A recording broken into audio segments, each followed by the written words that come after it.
do you feel that we should be concerned with what's owed to us as far as reparations and things that were stolen? Excellent question. I believe we should be concerned with things that are owed to us as it relates to reparations, things that were stolen, unpaid wages from slavery. However, the question becomes, what do you prioritize? Do you prioritize your external reparations, or do you prioritize your internal reparations? See, for me, the internal always precedes the external, and that the external should not come until the internal has taken place, or the external will benefit the oppressor more than it benefits you. In other words, I think there's white people who are praying for black people to get reparations. I'm going to say it again. I think there's white people who are praying for black people to get reparations. Why? Because we have no internal infrastructure. We have no economic cyclical network. If we got $1 trillion today for slavery, white folks would be $1 trillion richer tomorrow. Because where are you spending it?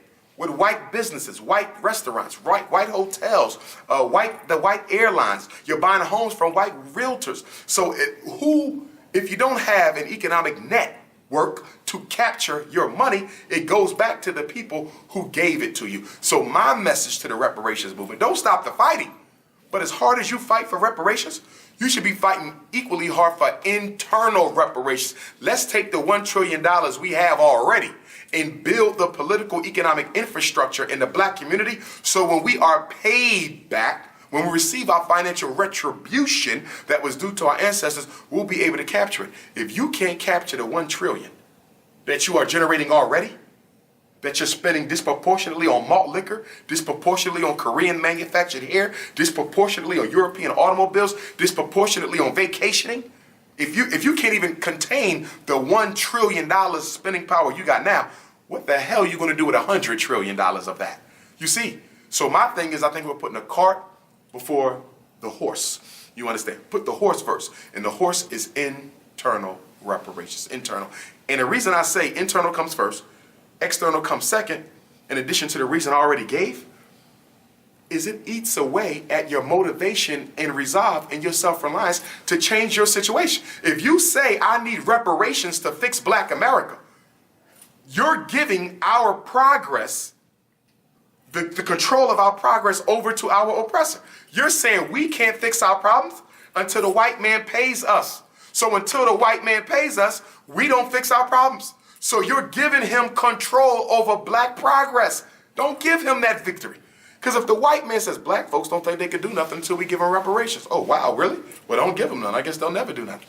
No, you don't say that. And what that does is it make black folks complacent. Well, we need reparations. Until we get reparations, we can't fix anything. You see, we become apathetic. No, we can't do nothing. We need the money that reparations is going to give us. And my question is, how much more money are you going to get than the money that you're blowing anyway? You're worried about being paid, but you're not worried about saving what you already have. Deal with the internal contradictions first. If we don't, we will blow this reparations movement if we don't take care of home first before we start going out to war with the European. My questions for the reparations movement: number one, who are the lawyers arguing this? How much are they to be paid as a result of the payout? Because most lawyers get anywhere from 25 to 45% commission on the lawsuit. Are they doing this out the good of their heart? I'm doing this purely because I love African people. I don't want no commission. Or is this a capitalistic, opportunistic scheme where they get 45% of the reparations payout? Because I'm not hearing nobody talk about that. Is this pro bono? And do we have a contract with the attorneys of the reparations movement that say it is pro bono? In other words, you get paid, but no more than the next African does. Or is this some type of hustle? Because you got to watch the opportunists amongst us. We have them. Every people has opportunists. You understand? So I'm looking for that. Because some corporations who participated in slavery have already made payouts. Certain NAACP chapters around the country have been paid by banks that was linked to slavery. They settled. In other words, they got bought out. I want to know who's involved. Because the white man will come along and say, listen, we owe black folk $1 trillion, but we're going to pay the lawyers for the reparations movement a couple million. So they knock down the overall asking price. So we got to pay. But we end up saving half of what we should have paid because we cut a side deal.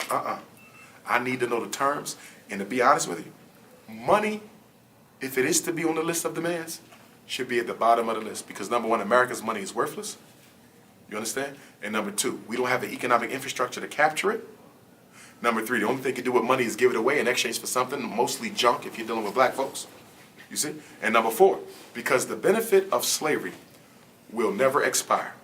The benefit of slavery to America will never expire. As long as there's an America, there's a benefit to be accrued by the enslavement of our ancestors. So whatever we get for reparations should also be things that can never expire. You understand? Money runs out. So money cannot be an appropriate retribution for slavery because the benefit that America receives from slavery can't run out. So whatever we get can't run out. Whether that means free education, whether that means you never pay taxes again, whether that means that black people are given exclusive control over certain countries, exclusive controls over certain railways, or waterways, industries, resources, those things can never run out. That's what I want. I want commodities and assets. I want wealth. Don't give me no damn cash. And I think with a lot of these reparations people, they're thinking about dollar bills. They're not thinking about commodities, wealth, and assets.